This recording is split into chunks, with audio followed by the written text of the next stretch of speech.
Hello, welcome to How to Level Up Fast, Warrior Edition, or whatever whatever the notation would be. So yeah, this is the Warrior deck. It's really good for leveling up currently, and it's got some great cards in it. It's pretty typical Warrior, obviously not Grim Patron Warrior with the Warsong Commander and the Frothing Berserker, but this is the Warrior that I like to play. I don't really like that one because you're constantly holding on for that end combo. It reminds me too much of when I used to play with the Savage Raw combo, and honestly I don't like that deck either. I don't like the decks that rely on one big combo, with the possible exception actually of a Warlock Malagos deck. Well, I suppose, yeah, I don't know. I think maybe it's just the Warrior combo and the Druid combos don't particularly like just trying to hold out for them. But let's get back to this deck anyway, because I've spoken long enough about that. This deck's got some pretty awesome cards in it. So yeah, if you look at the early game, we could see that really what you're looking for is not to do much. Often your first card, you literally, especially if you're playing something against a Warrior, your first card may very well be a Sludge Belcher. Often, especially if you play other decks, you may just want to play cards, but with Warrior, that's not really what you want to do. You really don't want to just you don't just put out a Taskmaster on turn 2 for no reason, just to have something on the board. That's not how you do it. You would never play this unless you're comboing it. With the Armorsmith is a slightly more complicated issue because with the Armorsmith, you sometimes might want to have it on the board early game. Because sometimes, especially if you feel like, I would say in the case of playing Hunter or Shaman, you may want to actually put this. You would probably want to put this down more likely at the beginning of the game. The reason for that is, of course, you can take down the totems. You don't want to let them have a good board in case they're playing a Bloodlust deck, because the thing is, right, at the beginning of the game, you have to be careful. If they accrue a lot of cards, if you've got a Brawl in your hand, you're not going to take too much damage, are you? But if you don't have a Brawl in your hand, you are going to want to play something. And the Armorsmith is always the first card. Ideally, right, the first card you play is the Acolyte of Pain. And to deal with the early game, you would play Acolyte of Pain, and you would Cruel Taskmaster it. So obviously you're going to have, you could have the 2/2 and a 3/2, and then you're going to get at least a minimum of 2 cards. But otherwise, you may be holding on for a Brawl or a Belcher. That is, of course, this deck is all about building up your armor so that you can be, and so you can't be beaten basically. And of course, the card that does it the best is Justicar Trueheart, and it's by far the best usage is in a Warrior deck for this card. You don't see it in for instance, you wouldn't see it in Rogue and Shaman decks and stuff like that, because it doesn't do it with to actually get more armor. Even it might seem good in a Priest deck or something, but it's not really. It's not. Yeah, it's not good. It's really only good in a Warrior deck, from what I can tell anyway. Paladin deck, however, is a strong second. I put it that way. But of course, Paladin has got the Mysterious Challenger, very popular deck, of course. So it tends not to really feature that much in that. But it is certainly in those two decks, in this deck and the Paladin deck, it would be very strong. But yeah, as you can see though, so Fiery War Axe, again, early game, you don't really. There's no point getting out. You really just want to armor up. And I would say in early hands, you want to hold on to the Shield Slam.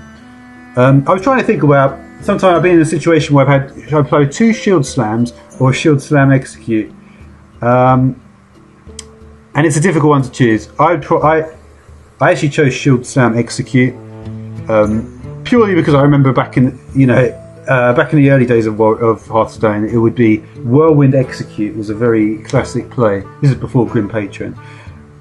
So I just play Shield Slam Execute. But yeah, if you've got 4, realistically, if the opponent is building up board presence early on, with a number of minions, then you really need to get rid of the highest attack minion pretty quickly. And I would favour shield slam, execute to shield slam, shield slam. Just because you're likely to get more armor, so you're going to want to save a second shield slam. I mean, I've killed a Deathwing when I've got so much armor with a shield slam, so it's, you know, can really do a lot. But yeah, you don't want to show the War Axe. You want to wait till the minion comes down and then you just straight up kill it. Funnily enough, I actually killed a shielded mini bot. I was so sick of like the shielded mini bot coming down because it's not really a very good card to deal with, to be honest. It's a very annoying card to deal with early game. So I just hit it with the War Axe, and then I just hit it again, and it was dead. So I did lose a bit more health, but it made very little difference. So I would say even think about hitting, using it to hit Divine Shields. Because think about it, what is a Divine Shield? Really, a Divine Shield is just an unknown extra amount of health. But you don't know. But yeah, I mean that's all it really is, right? So if you didn't know how much if you didn't know how much a minion had, and you wanted to kill it, and you knew you were going to take two damage from the attack, and then you may just hit it. And I would say, to use the War Axe both swings to get rid of it, because it can be because of course the problem is that when it comes back to life with 1 health, it's obviously going to have the Divine Shield back.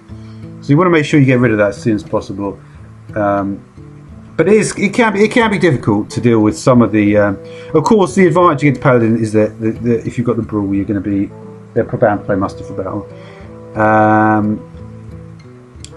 But yeah, Sylvanas actually can be very, very useful to deal with if the board starts filling up and you haven't got Brawl and you haven't got Execute or Shield, so your shield's not high enough.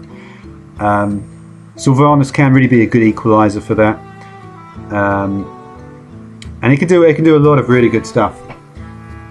And yeah, I mean, Sylvanas is always a difficult card to play against, and if you can get that out, even if the opponent's board's got quite a lot, you may be able to do a shield block, shield slam to change around the board, and while they're sort of busy with the Sylvanas, so that can be pretty useful to do that.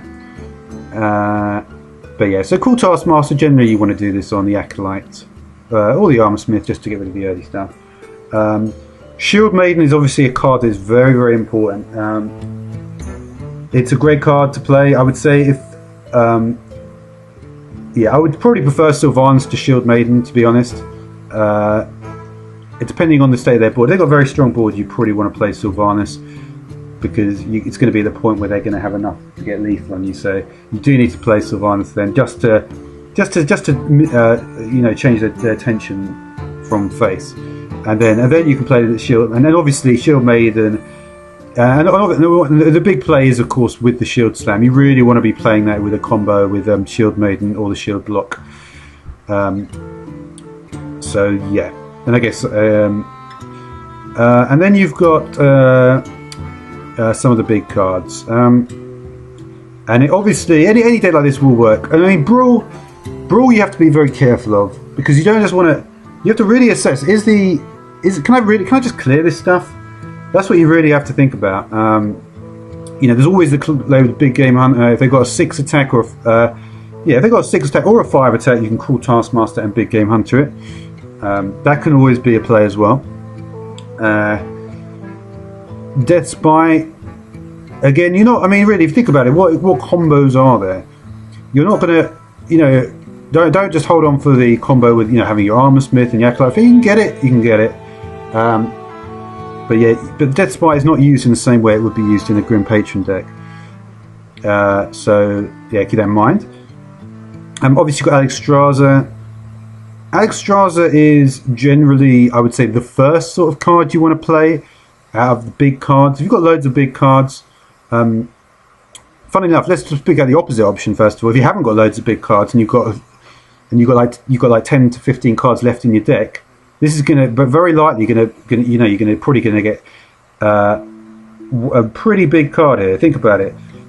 You've got 1, 2, 3, 4, 5, 6, 7, 8, 9, 10. You've got 10 minions aside from Varian that are above the 5 mana cut. So when you draw 3 cards, you're very, very likely. In fact, I don't think it's ever. I don't think I can even imagine a situation where I've literally just got like Cruel Taskmaster, Armsmith, Acolyte Pen.